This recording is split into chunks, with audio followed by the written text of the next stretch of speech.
Ouagadougou, Moscou, la coopération se renforce davantage. Le président du Faso et la diplomatie russe en ont évoqué à New York. New York, où Paul-Henri Sandaogo Damiba a été reçu par le secrétaire général de l'ONU pour le point de la transition en cours au Burkina.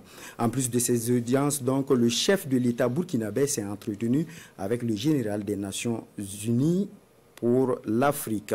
Ce dernier salue la résilience du peuple burkinabé. Le point avec Draman Dadian. Après sa déclaration à la tribune des Nations Unies, le président Damiba multiplie les audiences en marge de cette 77e Assemblée générale de l'ONU. Antonio Guterres lui ouvre ses portes pour des échanges à huis clos.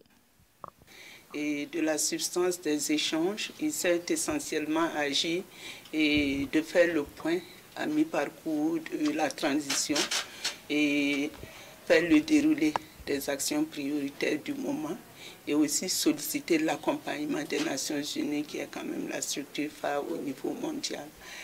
Et il faut saluer justement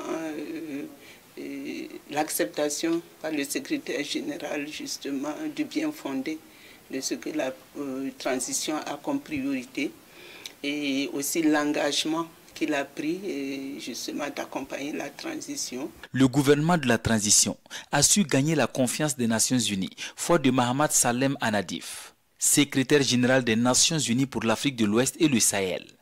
Il vient réitérer l'accompagnement de la communauté internationale au plan sécuritaire, alimentaire, humanitaire et pour le retour à l'ordre constitutionnel au Burkina.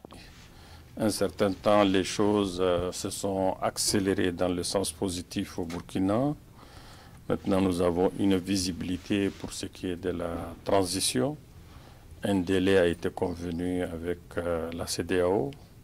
Un médiateur est en train de faire son travail.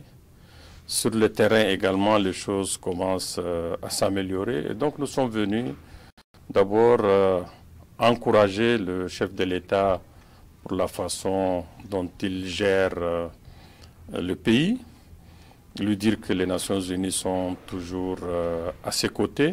Le lieutenant-colonel Paul-Henri Sandaogo Damiba prend également langue avec Moscou. Ici en image, une rencontre d'échange avec Sergueï Lavrov, le ministre des Affaires étrangères de la Fédération de Russie et sa délégation.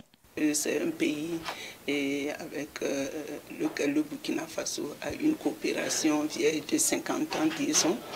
Et il vous souviendra que du temps même de la Révolution, et cette coopération était très active et très dynamique.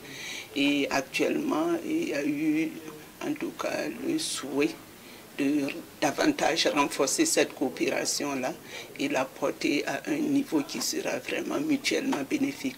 Les deux parties ont surtout parlé sécurité et développement. Moscou et Ouagadougou sont dans une dynamique de renforcement de leur coopération en fonction des priorités du moment.